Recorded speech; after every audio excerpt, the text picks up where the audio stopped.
Hello friends, स्वागत है आप सभी का खुशबू एकेडमी में। आज की क्लास में फ्रेंड्स मैं आप सभी को बताने वाली हूँ प्रैक्टिस सेट नंबर 4। ठीक है, जैसा कि आप सभी लोग जानते हैं, आपका जो प्रैक्टिस सेट नंबर आपका जो है 1, 2, 3 यानी कि 3 प्रैक्टिस सेट आपका कंप्लीट हो चुका है। चौथा प्रैक्टिस सेट जो है फ्रेंड्स वो मैं आपको करा रही हूँ। तो चौथे प्रैक्टिस सेट में फ्रेंड्स मैंने आपको 2 जो है क्लास दे चुकी हूँ। पहले क्लास में आपको 20 क्वेश्चन कराए, दूसरी क्लास में मैंने आपको 20 क्वेश्चन कराए। आज की क्लास में फ्रेंड्स मैं आपको जो है 20 प्लस क्वेश्चन आंसर आज की क्लास में भी कराऊंगी आप सभी। ठीक है, तो आप सभी से रिक्वेस्ट है कि सभी लोग जो है क्लास को लाइक करके अपने दोस्तों में एक बार शेयर कर दीजिए। जो लोग चैनल पर पहली बार आए हों सभी लोग जो है चैनल को सब्सक्राइब कर लीजिएगा। ठीक है, ताकि आपकी जितनी भी क्लासेस हैं सारी क्लासेस आपको मिल सकें। तो चलिए स्टार्ट करते हैं। आज की क्लास में हम लोग बात करेंगे 41 क्वेश्चन नंबर के। क्वेश्चन नंबर 41 आपका क्या कह रहा है, तो देखिए आप सभी जो है क्वेश्चन नंबर 41 कह रहा है कि निम्न में से कौन 2 नदियाँ अमरकंटक से उद्गमित हैं। तो बताइए ऐसी कौन सी 2 नदियां हैं जो अमरकंटक से उद्गमित हैं। बताइए आप सभी को क्या इसमें से कोई भी क्वेश्चन का आंसर पता हो तो अपना आंसर जो है कमेंट बॉक्स में आप लोग बताइएगा। ठीक है, तो बताइए फ्रेंड्स निम्न में से कौन 2 नदियां जो हैं अमरकंटक से उद्गमित है। पहला ऑप्शन कह रहा है ताप्ती और नर्मदा नदी। सेकंड ऑप्शन आपका कह रहा है नर्मदा और सोन नदी। तीसरा ऑप्शन आपका कह रहा है सोन व बेतवा नदी। एंड डी ऑप्शन आपका कह रहा है उपयुक्त में से एक से अधिक। ई कह रहा है उपयुक्त में से कोई नहीं। तो सभी लोग जो है अपना अपना आंसर कमेंट बॉक्स में बताइए कितने लोगों को इस क्वेश्चन का आंसर पता है। सभी लोग जो है अपना अपना आंसर कमेंट बॉक्स में बताइएगा। ठीक है, तो देखिए फ्रेंड्स यहाँ पे अगर हम बात करें, यहाँ पे पूछ रहा है कि ऐसी कौन सी 2 नदियाँ हैं जो कि अमरकंटक से उद्गमित होती हैं। ठीक है, तो देखिए फ्रेंड्स मैं आपको बता दूँ क्वेश्चन नंबर आपका 41 में आंसर हो जाएगा आपका नर्मदा और सोन नदी। ठीक है, कौन कौन सी नदी फ्रेंड्स, नर्मदा नदी और सोन नदी, ये दोनों जो नदियां हैं ये मध्य प्रदेश के अमरकंटक से निकली हैं। कहाँ से निकली फ्रेंड्स, ये मध्य प्रदेश में जो कि ये आपका अमरकंटक है वहाँ से ये दोनों नदियाँ निकली हैं, नर्मदा और सोन नदी। ठीक है, कौन कौन सी नदी फ्रेंड्स, नर्मदा नदी और सोन नदी, ये जो दोनों नदियाँ हैं वहाँ से निकली हैं अमरकंटक से। और नर्मदा के उद्गम स्रोत को नर्मदा कुंड के नाम से जाना जाता है और यह कुंड जो है फ्रेंड्स ये अमरकंटक की पहाड़ियों में है। ठीक है, और सोन नदी का उद्गम स्रोत क्या कौन सा है, तो नर्मदा की मुख्य जलधारा में के पूर्व में अमरकंटक के निकट मानी जाती है। ठीक है, समझ में आप सभी को। तो इसमें आपका जो है बी वाला ऑप्शन आपका करेक्ट हो जाएगा, यानी कि नर्मदा और सोन नदी। ठीक है, जो कि अमरकंटक से निकली हुई हैं। आप सभी को कोई डाउट हो तो कमेंट करके पूछ सकते हैं। ठीक है, अब देखिए यहाँ पे हम बात करेंगे क्वेश्चन नंबर 42। क्वेश्चन नंबर 42 क्या कह रहा है आपका, क्वेश्चन नंबर 42 में कह रहा है कि कौन सा स्थान ब्रह्मा के मंदिर तथा पशुओं के मेले के लिए प्रसिद्ध है। ऐसा कौन सा मंदिर है जो ब्रह्मा के मंदिर और पशुओं के मेले के लिए प्रसिद्ध है। तो बताइए फ्रेंड्स, पहला ऑप्शन कह रहा है पुष्कर, सेकंड कह रहा है सोनपुर, तीसरा कह रहा है सूरज कुंड। डी ऑप्शन आपका कह रहा है उपयुक्त में से एक से अधिक। डी कह रहा है उपयुक्त में से कोई नहीं। तो अपना अपना आंसर जो है सभी लोग कमेंट करके बताइएगा। ठीक है, जितने लोगों को इस क्वेश्चन का आंसर पता है सभी लोग अपना अपना आंसर कमेंट बॉक्स में बताइए। बताइए आप में से कितने लोगों को इस क्वेश्चन का आंसर पता है, फटाफट से बताइए आप सभी लोग।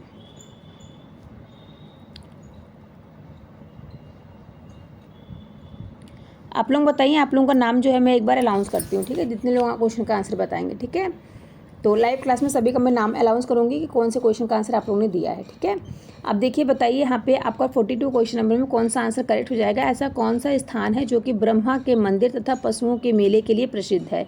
तो इसमें आपका कौन सा आंसर करेक्ट रहेगा, फटाफट से अपना आंसर दीजिए। तो देखिए फ्रेंड्स क्वेश्चन नंबर 42 में आपका पहला ऑप्शन आपका करेक्ट हो जाएगा, यानी कि पुष्कर।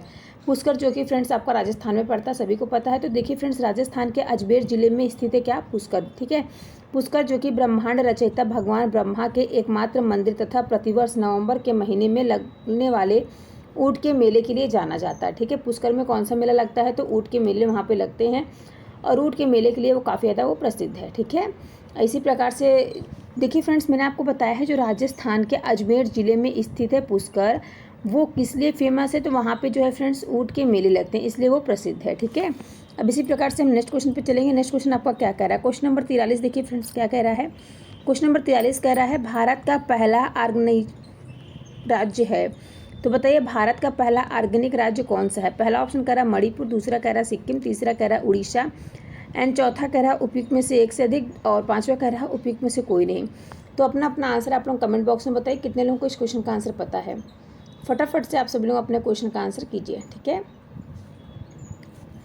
बताइए आप में से कितने लोगों को इस क्वेश्चन का आंसर पता है, सभी लोग बताइए।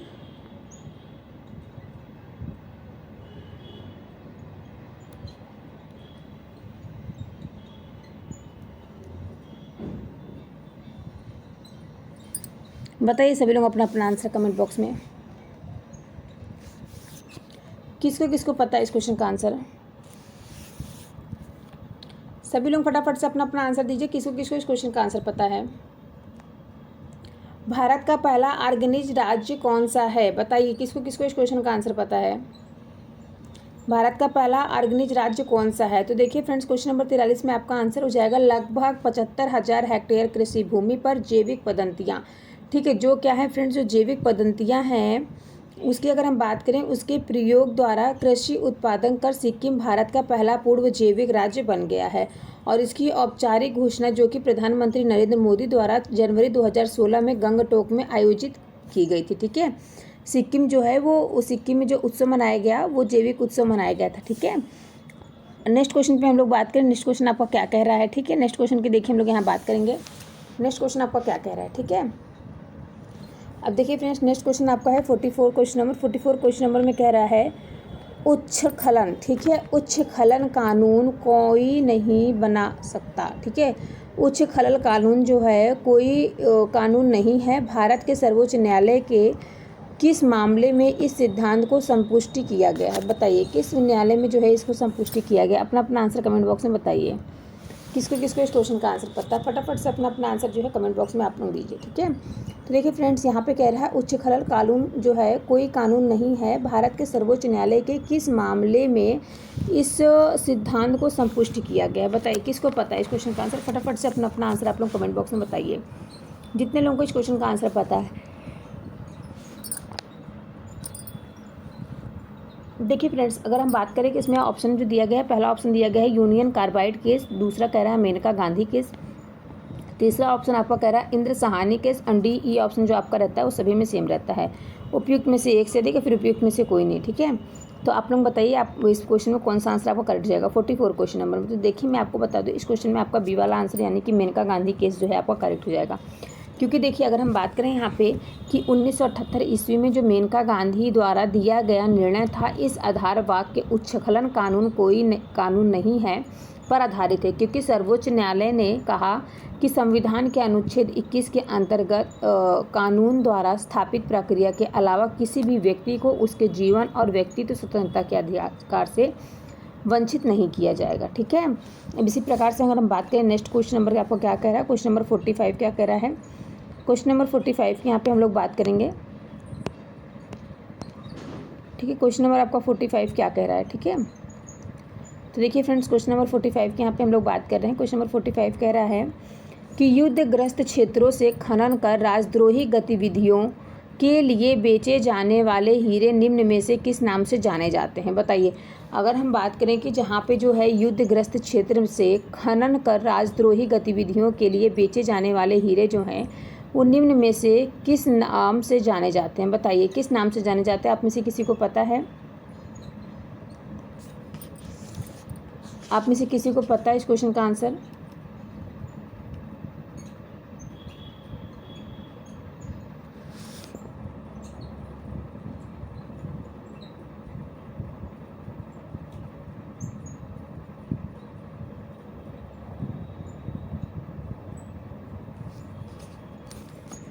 बताइए, युद्धग्रस्त क्षेत्रों से खनन कर राजद्रोही गतिविधियों के लिए बेचे जाने वाले हीरे जो हैं वो निम्न में से किस नाम से जाने जाते हैं? अपना अपना बताइए कमेंट बॉक्स में किस नाम से जाने जाते हैं। पहला ऑप्शन कह रहा है ब्लड डायमंड, सेकंड ऑप्शन आपका कह रहा है कि कंप्लीट डायमंड, तीसरा कह रहा है वार डायमंड, डी ऑप्शन कह रहा है उपयुक्त में से एक से अधिक, ई ऑप्शन कह रहा है उपयुक्त में से कोई नहीं। तो अपना अपना आंसर कमेंट बॉक्स में बताइए कितने लोगों को इस क्वेश्चन का आंसर पता है। फटाफट से आप सभी लोग जो है अपना अपना आंसर कमेंट कीजिए, बताइए कितने लोगों को पता है इस क्वेश्चन का आंसर। देखिए फ्रेंड्स, यहाँ पे हम बात करेंगे 45 क्वेश्चन नंबर आपका क्या कह रहा है। तो 45 क्वेश्चन नंबर में आपका जो हो जाएगा फ्रेंड्स, युद्धग्रस्त जो क्षेत्र होता है उसमें खनन कर राजद्रोही गतिविधियों के लिए बेचे जाने वाले हीरे जो होते हैं वो फ्रेंड्स जाने जाते हैं ब्लड डायमंड के नाम से। ठीक है, blood diamond. Okay, option number first आपका करेक्ट हो जाएगा। नेक्स्ट क्वेश्चन की अगर हम बात करें, नेक्स्ट क्वेश्चन आपको क्या करें? नेक्स्ट क्वेश्चन आपका 46 क्वेश्चन नंबर कह रहा है बोहरा कमेटी रिपोर्ट जो राजनीति के अपराधीकरण की थी, ठीक है, बोहर कमेटी के द्वारा दी गई थी, इसके अध्यक्ष श्री NN बोहर अभी राज्यपाल हैं। ठीक है, जो फ्रेंड्स इसके जो वो हैं वो अभी राज्यपाल हैं कहाँ के? अपना अपना आंसर कमेंट बॉक्स में बताइए किसको इस क्वेश्चन का आंसर पता है।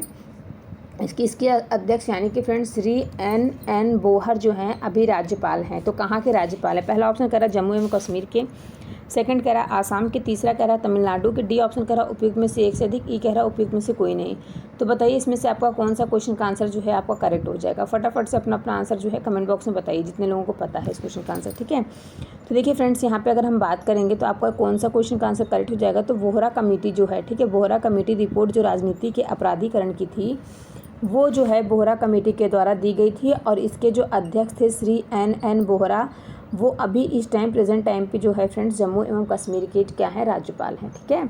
अब इसी प्रकार से हम नेक्स्ट क्वेश्चन की बात करें, फर्स्ट ऑप्शन आपका करेक्ट हो जाएगा। नेक्स्ट क्वेश्चन की अगर हम बात करें, नेक्स्ट क्वेश्चन आपका कह रहा है क्वेश्चन नंबर 47 की शराबबंदी संविधान की किस धारा में निर्देशित है। बताइए फ्रेंड्स शराबबंदी जो है ये धारा संविधान के किस धारा में निर्देशित है। धारा 47, धारा 37, धारा 50 या फिर उपयुक्त में से एक से अधिक, उपयुक्त में से कोई नहीं। तो बताइए जो शराबबंदी है ये संविधान की किस धारा में निर्देशित की गई है। अपना अपना आंसर कमेंट बॉक्स में बताइए। तो देखिए फ्रेंड्स यहाँ पे हम बात करेंगे क्वेश्चन नंबर 47 का ए, इसमें आंसर आपको करेक्ट हो जाएगा, यानी कि धारा 47 राज्य के नीति निर्देशक सिद्धांतों के अनुच्छेद 47 के अंतर्गत उल्लेख है कि चिकित्सा के उद्देश्य से प्रयुक्त होने वाली औषधियों के अलावा स्वास्थ्य को हानि पहुंचाने वाले नशीले पेय पदार्थ और दवाइयों पर राज्य द्वारा प्रतिबंध लगाया जा सकता है, ठीक है। ये फ्रेंड्स बात किसमें कही गई है, भारतीय संविधान की धारा 47 में इस बात का प्रावधान दिया गया है। अब इसी प्रकार हम नेक्स्ट क्वेश्चन पे बात करें। नेक्स्ट क्वेश्चन आपका है 48 क्वेश्चन नंबर कह रहा है फीका विश्व कप फुटबॉल 2018 कहाँ आयोजित किए जाएंगे। तो बताइए फीका जो वर्ल्ड कप हुआ था, विश्व कप फुटबॉल जो 2018 हुआ था वो कहाँ आयोजित किया गया था। पहला ऑप्शन आपका कह रहा है कतर में, सेकंड कह रहा है रूस में, तीसरा कह रहा है ऑस्ट्रेलिया में, डी ऑप्शन कह रहा है उपयुक्त में से एक से अधिक, ई कह रहा है उपयुक्त में से कोई नहीं। तो बताइए इसमें कौन सा क्वेश्चन का आंसर आपका करेक्ट हो जाएगा। अपना अपना आंसर कमेंट बॉक्स में बताइए कि आप सभी को इस क्वेश्चन का आंसर पता है। फटाफट से सभी लोग जो है अपना अपना आंसर कमेंट बॉक्स में बताइए कितने लोगों को इस क्वेश्चन का आंसर पता है।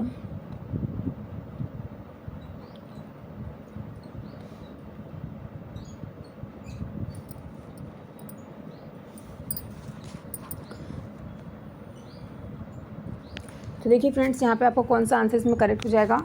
तो इसमें फ्रेंड्स आपका हो जाएगा करेक्ट आंसर कतर रूस, ठीक है। इसमें कौन सा आंसर आपका हो जाएगा 48 क्वेश्चन नंबर में आपका आंसर करेक्ट हो जाएगा फ्रेंड्स। 48 क्वेश्चन आंसर का फटाफट आंसर बताइए। तो इसमें आपका बी वाला यानी कि रूस आपका जो है करेक्ट हो जाएगा, ठीक है। इसी प्रकार से नेक्स्ट क्वेश्चन की बात करेंगे। 49 क्वेश्चन नंबर आपका क्या कह रहा है। 49 क्वेश्चन नंबर में कह रहा है भू स्थिर उपग्रह किस दिशा में घूमता है। तो बताइए फ्रेंड्स भू स्थिर जो आपका दिशा है किस स्तर पर घूमता है। पहला ऑप्शन कह रहा है पश्चिम से पूरब, दूसरा कह रहा है पूरब से पश्चिम, तीसरा कह रहा है उत्तर से दक्षिण, चौथा कह रहा है उपयुक्त में से एक से अधिक, ई कह रहा है उपयुक्त में से कोई नहीं। तो अपना अपना आंसर जो है आप सभी लोग कमेंट बॉक्स में बताइए किसको किसको इस क्वेश्चन का आंसर पता है। फटाफट से बताइए सभी लोग अपना अपना आंसर। तो देखिए फ्रेंड्स यहाँ पे आपका आंसर हो जाएगा 49 क्वेश्चन नंबर में भू स्थिर उपग्रह जो है ये पृथ्वी के घूर्णन करने की दिशा पश्चिम से पूर्व में पृथ्वी की परिक्रमा करता है, और इसकी जो ऊंचाई पर पृथ्वी की परिक्रमा करने में उपग्रह को 24 घंटे का समय लगता है, ठीक है। तो ये हो जाएगा फ्रेंड्स पश्चिम से पूरब, ठीक है। क्या आंसर हो जाएगा आपका इसका पश्चिम से पूरब, ओके। इसी प्रकार से हम नेक्स्ट क्वेश्चन की अगर हम बात करें, नेक्स्ट क्वेश्चन आपका दिया गया क्वेश्चन नंबर 50 कह रहा है the old man and the sea नामक संक्षिप्त नावल उपन्यास के लेखक कौन थे। पहला ऑप्शन कह रहा है ग्राहम ग्रीन, दूसरा कह रहा है अर्नेस्ट हेमिंगवे, तीसरा कह रहा है अल्बर्ट केमस, डी कह रहा है उपयुक्त में से एक से अधिक, ई कह रहा है उपयुक्त में से कोई नहीं। तो अब बताइए इसमें आपका कौन सा क्वेश्चन का आंसर करेक्ट हो जाएगा। तो देखिए फ्रेंड्स यहाँ पे अगर हम बात करें कि इसमें कौन से क्वेश्चन का आंसर आपका करेक्ट हो जाएगा, तो देखिए सभी लोग ध्यान से सुनिएगा। क्वेश्चन नंबर 50 आपका जो है इसमें आपका बी वाला यानी कि अर्नेस्ट हेमिंगवे जो है ये आपका यहाँ पे करेक्ट हो जाएगा, क्योंकि यहाँ पे the old man and the sea Ernest Hemingway का एक लघु उपन्यास है जो कि 1953 ईस्वी में इस उपन्यास को कल्पनात्मक श्रेणी में पुलिंजर पुरस्कार मिला, और हेमिंगवे जो है फ्रेंड्स इसको 1954 ईस्वी में इस उपन्यास के लिए साहित्य के नोबेल पुरस्कार से भी सम्मानित किया गया था, ठीक है। तो आई होप आप सभी को क्लास कैसी लगी कमेंट बॉक्स में जरूर बताइएगा। अगर आपको कहीं किसी क्वेश्चन में कोई डाउट हो तो आप लोग जो है कमेंट करके पूछ लीजिएगा, ठीक है। देखिए फ्रेंड्स एक क्वेश्चन था आप सभी ने जो है कल की क्लास में जो है आपने जो है कमेंट करके पूछा था। तो देखिए फ्रेंड्स मैं आपको बता दूं, आप लोगों ने पूछा था कि प्रोटोजोआ से होने वाले रोगों के नाम क्या क्या हैं। तो मैं आप लोगों को बता देती हूँ प्रोटोजोआ से होने वाले रोगों का नाम क्या क्या है। तो फ्रेंड्स जैसे कालाजार हो गया, आपका मीबी पेचिस हो गया, पायरिया हो गया, निद्रा रोग हो गया, मलेरिया रोग हो गया, पेचिस, ये सभी जो रोग हैं फ्रेंड्स, ये सभी आपके जो है प्रोटोजोआ से होने वाले प्रमुख रोग हैं। ठीक है, और कोई भी क्वेश्चन हो तो आप कमेंट करके पूछ लीजिएगा। सभी से रिक्वेस्ट है कि चैनल को सब्सक्राइब, वीडियो को लाइक कर लीजिए। मिलते हैं हम आप सभी से नेक्स्ट क्लास में। ठीक है, बहुत बहुत धन्यवाद आप सभी का।